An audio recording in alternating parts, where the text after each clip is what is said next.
Sounds okay? Okay. Hi, I am Christopher Monroe. I'm a documentary filmmaker. What I'm really after is the truth. Today, the truth has brought me to Canada, specifically Vancouver, Canada. This is the home of Blue Castle Games, the makers of Dead Rising 2. This video game is unique because it's filled with disgusting characters and also zombies. We're going to explore what it takes to make a game of this level of disgust. And what is the connection between Zombrex and Blue Castle Games? Welcome to Blue Castle Games, the home of Dead Rising 2, and my name is Josh Briggs. I'm a senior producer on Dead Rising, and if you want to follow me in, I'm going to show you where we've been working on this game. Come on. You can see we like to keep a lot of the information up on the wall. We do a lot of check boxes, make sure we have everything in the game. You can see there's a lot of stuff in it. A lot of hard work going into making sure we get all those little bits that make Dead Rising a lot of fun. Let's head over here. I'm going to meet a few of our folks that make some of the zombies and those weapons and those online experiences. Come on. And these folks here are just, they're starting to pull together that online experience that's going to make the game really awesome. Come on, I'll show you more. We have a lot of the folks that help bring together the timeline experience for Dead Rising 2. The missions. We love zombies, and we want to make sure there's actually a challenge to trying to beat that clock when you go around killing them. Come on, got some more to show you. Hey, Chuck, you know where Alistair is? Hey, Alistair. Got some folks to meet you. Okay for audio? Testing, testing. Is that working? All right, we good? Tell me about Zombrex. You guys have a slogan. Yes, of course. The slogan for Zombrex is prevention is always better than the cure. I wonder, can I get it in any other form? A pill, maybe? No, it only comes in inoculation in the vial, so. Okay, and I don't have to refrigerate it? Or... No, you just keep it in room temperature and it should be good. And how often do I have to take Zombrex? Well, you have to take it every 24 hours. See, you've had 273 days without incident. Say I'm worried I might be infected. How do I know? What are the symptoms? Well, first you want to look out for, a rank odor, strange behavior like unfamiliar cravings, the smell of rotting limbs, and... Oh, sorry. Can we... Oh. Sorry. My head. You can pick it up. You were telling me about the symptoms. Herd-like mentality, increased shambling, random limb loss, unfamiliar cravings. So if people are, craving flesh or brains. When was the last time you took your Zombrex? Let me tell you. It's been 27 hours now. Take a look. It's a conspiracy. You don't need Zombrex. They're just feeding us this. We don't need it. I'm fine. It's been 27 hours. You should take a little break, and we can start this when you're feeling a little better. I'm fine. I'm fine. I can do this. Okay, guys, let's pack this up. Let's go. Let's get out of here. This is not good. We will do this another time. Okay, we're done.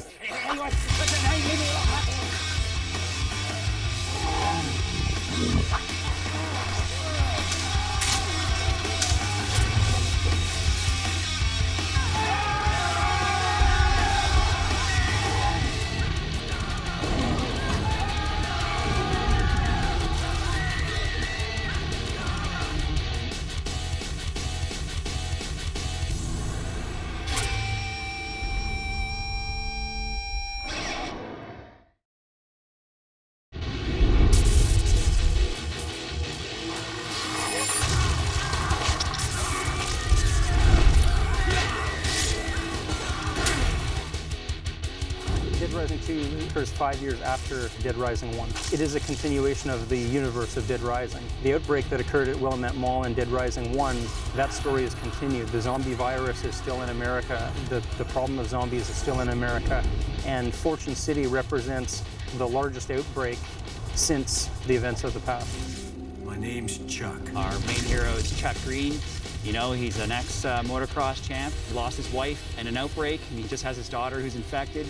In a world filled with zombies, and there's this drug called Zombrex, and that's used to sort of keep the disease at bay. Zombrex is incredibly expensive, so there he is, competing in this, controversial game show called Terror's Reality. That's where he can, get enough cash to pay for some Zombrex and keep his daughter alive. Katie, it's me, it's Daddy. He wins a little bit of money, and then he goes off to buy his daughter Zombrex, and then there's a zombie outbreak in the arena. He escapes with his daughter to the Safe House, which is this government shelter. The shelter gets locked down for 3 days until the military comes to rescue them.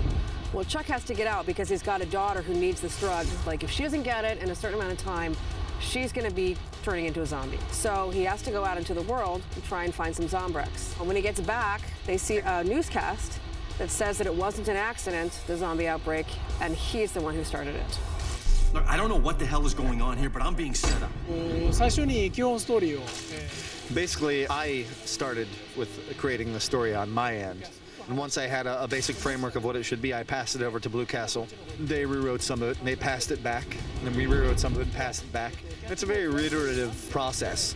But playing this catch ball, so to speak, going back and forth, ultimately led to the highest quality version of the story.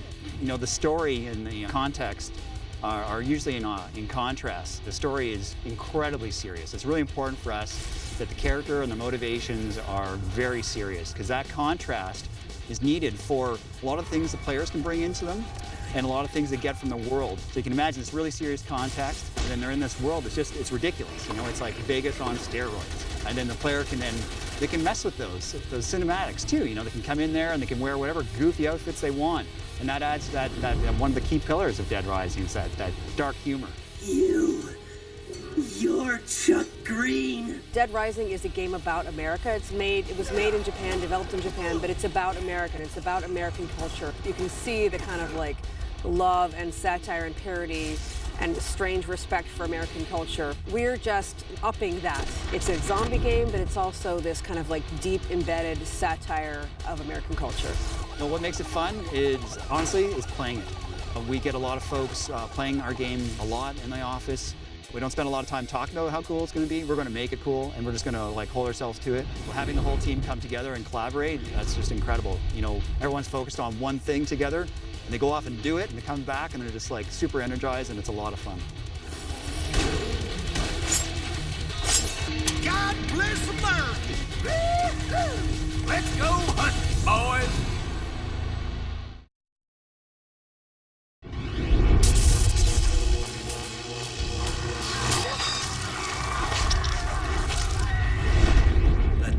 Go.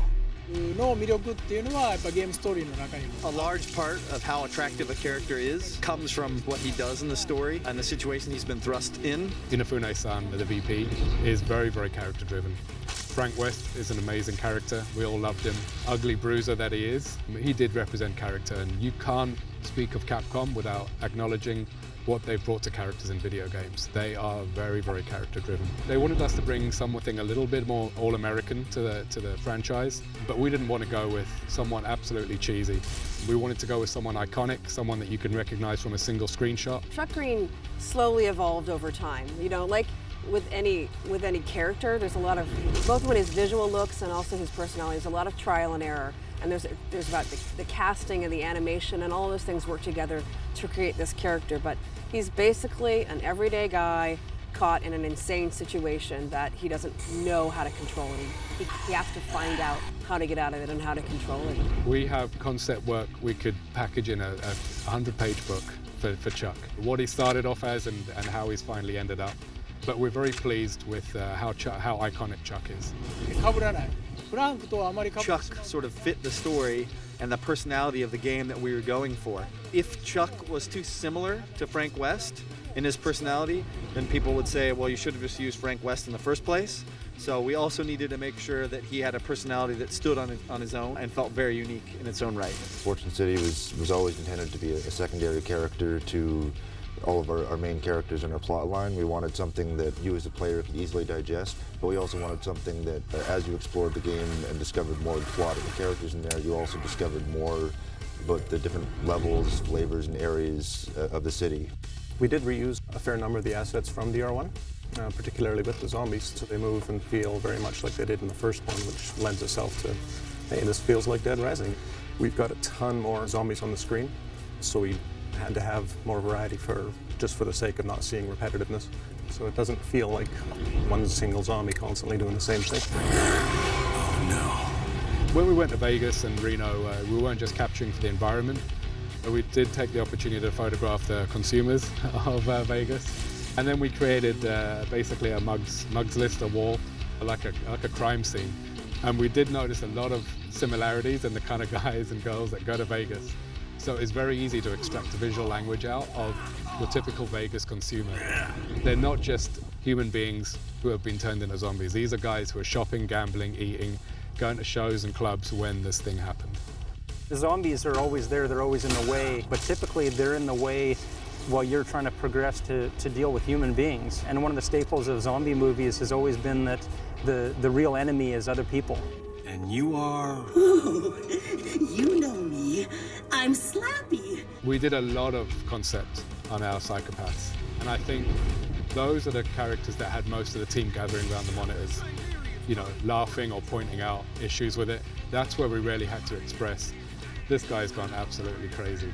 They're not going to be your typical human beings. They're going to be recognizable for the characteristics that they portray are portrayed on their exterior as well.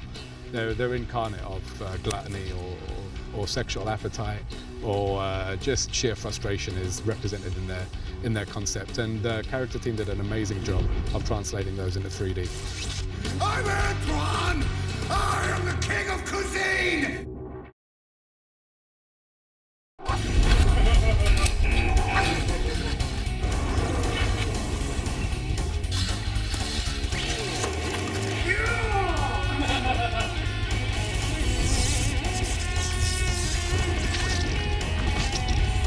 Combo weapons definitely was the #1 hook. I can't even remember where the initial idea came from. Very, very early on when combo weapons were identified as that's the game, that's the hook. That's the thing that's gonna take it over the top for Dead Rising 1.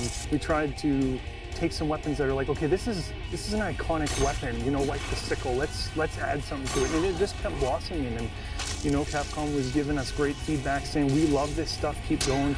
And we did. We just kept trying to do as many as we could. The paddle saw, which has emerged into sort of the iconic weapon for Chuck Green, that was one of the very first ones we did.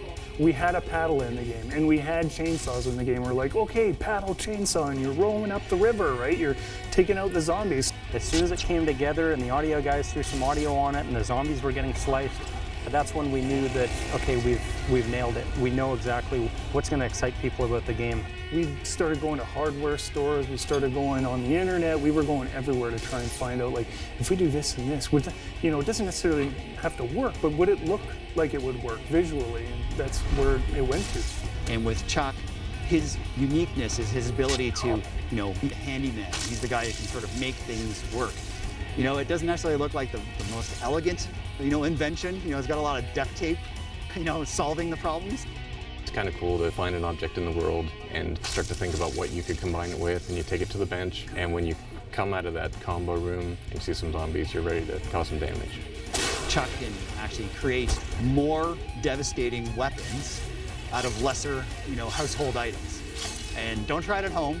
A lot of video games might only have 15 or 20 weapons in them. If you look at some of the first-person shooters, they have, you know, a few rifles and a few handguns and a few shotguns, and they're awesome and they're great for the game. But 15 weapons versus 300 weapons is an entirely different problem. And in the Dead Rising 2, we have 50 of the combo weapons. So these are weapons that you take two other parts, put them together, and the technology of having weapons that burn zombies and slice zombies and freeze zombies and electrocute zombies. Yeah, it's been awesome. There's several times in development of this game where I hear someone like going, I can't believe this, come check this out, and everyone starts running over. And you're saying, wow, we didn't actually anticipate that weapon being used in that way. Just the emergent sort of, you know, experiences, those creative expression the players can get out of the game has been totally awesome. So one of the fun weapons that we have in the game, one of the unique weapons that we have is the Moosehead. It's a classic Americana. It's a moose on the wall, and Chuck's able to use this thing as a weapon. It's a lot of fun. We had a lot of fun doing the animations for it and the ideas for it. It's great as a clear-out weapon. You can charge straight ahead and just park them like the Red Sea, or you can flick zombies just like they're squirrels on the road. You can drop into any part of the environment, find an appropriate weapon within 15 seconds and go to town with it. It really encourages a lot of diversity from the get-go. Vehicles was one aspect of Dead Rising 1 that was good, but we realized that we could do better. And not only do better on things like the cars and make them feel a little bit more North American. In making a game about a character who was an ex-motocross rider, obviously the expectation is he's going to kick ass on a motorbike once he gets into the game. So putting all that detail in of the suspension and the way that Chuck actually animates when he's on the bike, doing wheelies and endos, and how he reacts when he's doing donuts, getting his foot down and really looking like a pro on the bike. And one of the mantras always was that when Chuck is on the bike, the player needs to feel like a rock star.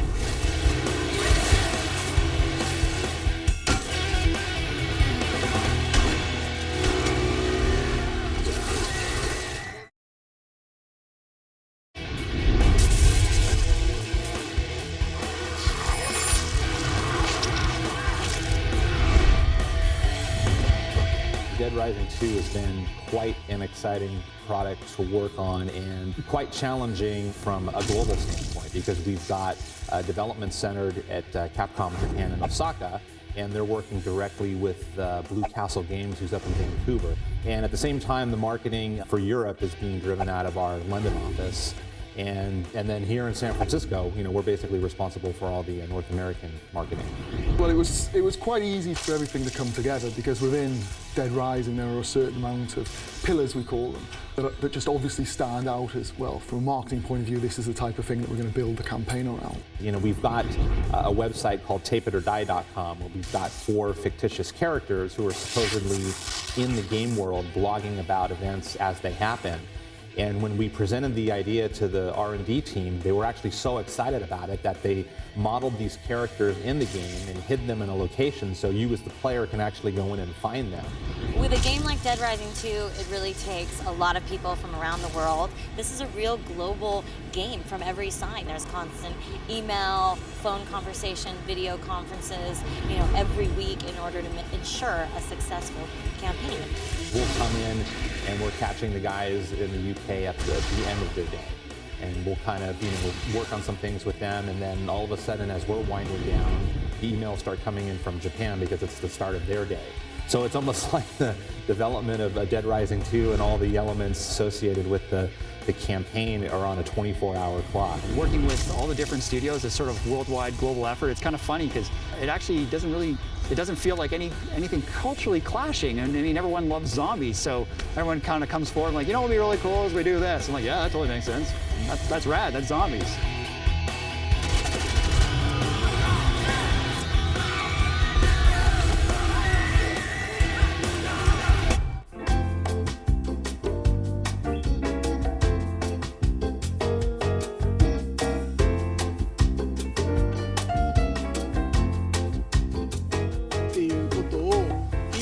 The old way of designing games, where everything was basically designed in Japan, created in Japan, and then sold in the West, creates a gigantic gap of oceans between where the actual content is produced and where it is sold. And that makes for a very unnatural relationship and for sharing information. Working with Capcom for us has just been like a huge honor to have that opportunity to sort of work on something that's important as Dead Rising.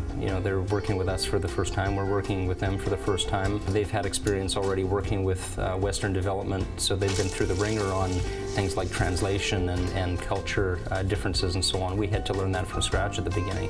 But very quickly what we found was that game design is sort of a universal language. Even despite the language barrier, the communication that we have with Capcom is more than we've had with any other Western publisher. Before long, we found that translation wouldn't be required at times. You sit there and you sort of pitch an idea to the Japanese producers, and you find that you're halfway through explaining it, or the translator is halfway through trying to translate what you've said, and they just stop you because they understand.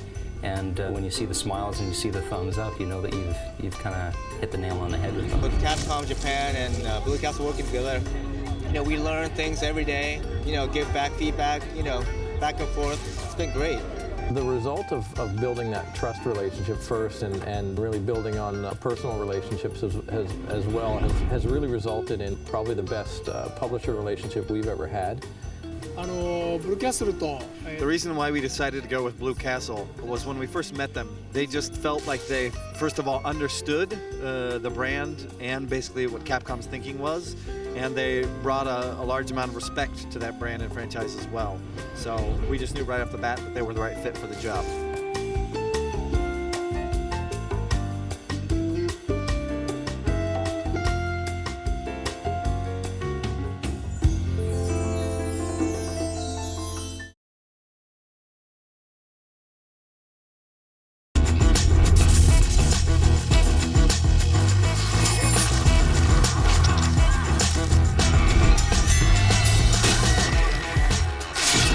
Was like wanting to sort of fulfill a vision where players can play the game in a competitive nature and players can obviously play the game in a cooperative nature. How do we make that work without it degrading into like some sort of like first-person, third-person, shooting sequence? So this idea that brought to us actually was the brainchild of Capcom, and Inafune-san was this idea of this game show, Terror's Reality.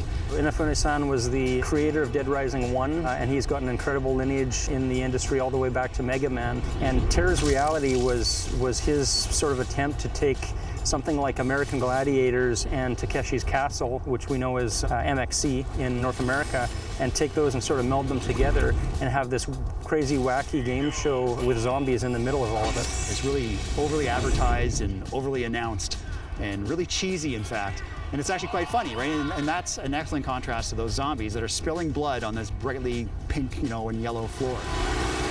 Terror's Reality was always designed to be multiplayer from the beginning. We knew that we wanted to have the 4-player sort of adversarial co-op games where you would jump in and have this very short, intense experience. But it was maybe halfway through the project where we couldn't ignore the fans anymore. And you heard on the forums or read on the forums, it's like, yeah, Terror's Reality looks like it's going to be really cool, but what we really want is co-op. We want to be running around with our buddy killing zombies and exploring this incredible world.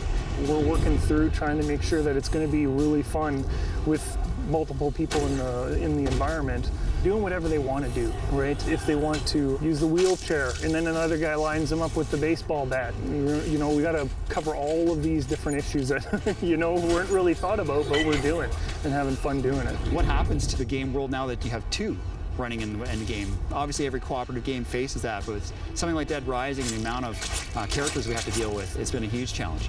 So this kind of encapsulates what we wanted Fortune City to feel like. You come to Fortune City with your friends, and here's a good place to blow off a little steam after a long day of gambling. You can come in here, get served by beautiful women, maybe get a private dance or two. There's a whole lot of alcohol to drink in here. We've got zombie strippers wandering around. Audio helped out a ton in this case.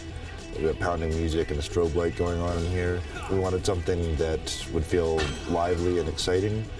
Everything was created with a single player mind frame, but you may like certain combos and I may like certain combos, and then when you use them in conjunction, you'll be surprised with the various results that you can get. And I mean, it is possible to do it by yourself, but it's really funny and awesome when you see it 2 players. Watching your buddy just running down the street with a moose head and zombies are flying all over the place, like, that's funny stuff. It just doesn't get much better than that, just watching your buddy like, whoa, and then you get hit by a zombie that's right behind you because you weren't paying attention. Even if you played the first one and enjoyed it a lot, the sort of experience you're going to have and the way that you're going to play the game is going to totally change in multiplayer. And so you're basically getting 2 really great experiences for the price of one.